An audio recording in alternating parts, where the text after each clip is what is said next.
ಮದುವೆಯಾದ ಪ್ರಥಮ ವರ್ಷದಲ್ಲಿ ಹೆಂಡತಿ ಮಾತಾಡುದು ಗಂಡ ಕೇಳು, ಎರಡನೇ ವರ್ಷದಲ್ಲಿ ಗಂಡ ಮಾತಾಡುದು ಹೆಂಡತಿ ಕೇಳು, ಮೂರನೇ ವರ್ಷದಲ್ಲಿ ಗಂಡ ಹೆಂಡತಿ ಇಬ್ಬರೂ ಮಾತಾಡುದು ಪಕ್ಕದ ಮನೆ.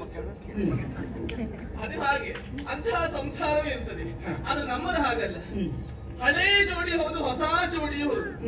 ಭೂಲೋಕದಲ್ಲಿ ಯಾರೇ ಮದುವೆ ಆಗಲಿ ನೀವು ನನ್ನಷ್ಟು ವಯಸ್ಸಾದವಳಲ್ಲ, ಅಲ್ಲ ಮತ್ತೆ ಸಿಕ್ಕಿದವಳಲ್ಲ.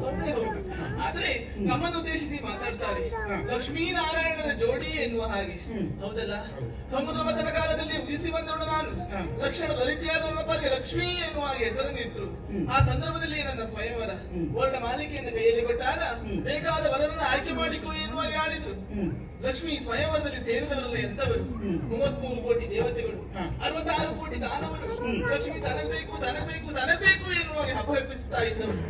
ಯಾರ ಬಳಿಗೂ ನಾನು ಹೋದವಳಲ್ಲ. ಯಾಕೆ? ದೇವತೆಗಳನ್ನ ಕಂಡಾಗ ಮಕ್ಕಳ ಹಾಗೆ ಕಂಡು, ರಕ್ಕಸರನ್ನ ಕಂಡಾಗ ನನ್ನಲ್ಲಿ ಭೀತಿ ಆರಂಭವಾಯಿತು. ನಿಮ್ಮನ್ನ ಕಂಡೆ ಪ್ರೀತಿ ಹುಟ್ಟಿತು. ಭೀತಿ ಎನ್ನುವುದರಿಂದ ದೂರವಾಯಿತು. ವರ್ಣಮಾಲಿಕೆ ನಿಮ್ಮ ಗುತ್ತಿಗೆ ಹಾಕುವುದರ ಮೂಲಕವಾಗಿ ನಿಮ್ಮ ಕರಕರಣ ಮಾಡಿದೆ. ಇರುವುದಕ್ಕೆ ಸ್ಥಳ ಬೇಕು ಅಂತ ಕೇಳಿದಾಗ ವಕ್ಷಸ್ಥಳವನ್ನೇ ತೋರಿಸಿಕೊಟ್ಟವರು ನೀವು. ಹೆಂಡತಿಗೆ ಸ್ಥಾನ ಎಲ್ಲೂ ಕೊಡಬೇಕು? ಹೃದಯ ಭಾಗದಲ್ಲಿ. ಆದ್ದರಿಂದಲೇ ಅವಳು ಹೃದಯೇಶ್ವರಿ. ಹೌದಲ್ಲ, ಆದ್ದರಿಂದಲೇ ಹೆಂಡತಿ ಎದೆ ಮೇಲೆ ಇದ್ದಾಳೆ, ಎದೆ ಒಳಗೆ ಇದ್ದಾಳೆ. ಅದಕ್ಕಾಗಿ ಎಲ್ಲೇ ಆಗಲಿ ಗಂಡನ ಹೃದಯ ಗಟ್ಟಿ ಇರ್ಬೇಕಾ, ಸರಿ ಇರ್ಬೇಕು ಅಲ್ವಾ?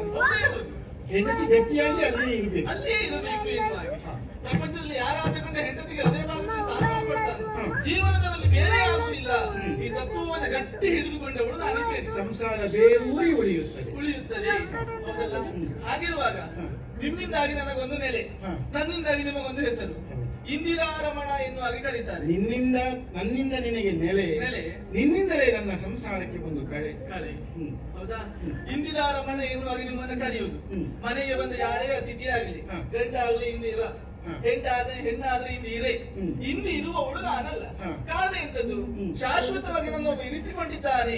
ಚಂಚಲ ಸ್ವರೂಪಿಯಾದಂತ ನನ್ನನ್ನು ಶಾಶ್ವತವಾಗಿ ಇರಿಸಿಕೊಂಡಿದ್ದಾನೆ ಎನ್ನುವ ಕಾರಣಕ್ಕಾಗಿ ಯಾರಲ್ಲಿ ಶಾಶ್ವತವಾಗಿ ಉಳಿಯುವವಳಲ್ಲ. ಹಾಗಾಗಿ ಧನ್ಯತೆಯ ಭಾವವನ್ನು ನಾನೆಂದು ಕಾಣ್ತಾ ಇದ್ದೇನೆ. ಈ ಪ್ರಪಂಚದಲ್ಲಿ ಹೆಣ್ಣಾದವಳಿಗೆ ಯಾವತ್ತೂ ಮೌಲ್ಯ ಎನ್ನುವುದನ್ನು ಕಡಿಮೆ ಮಾಡಲೇ ಇಲ್ಲ.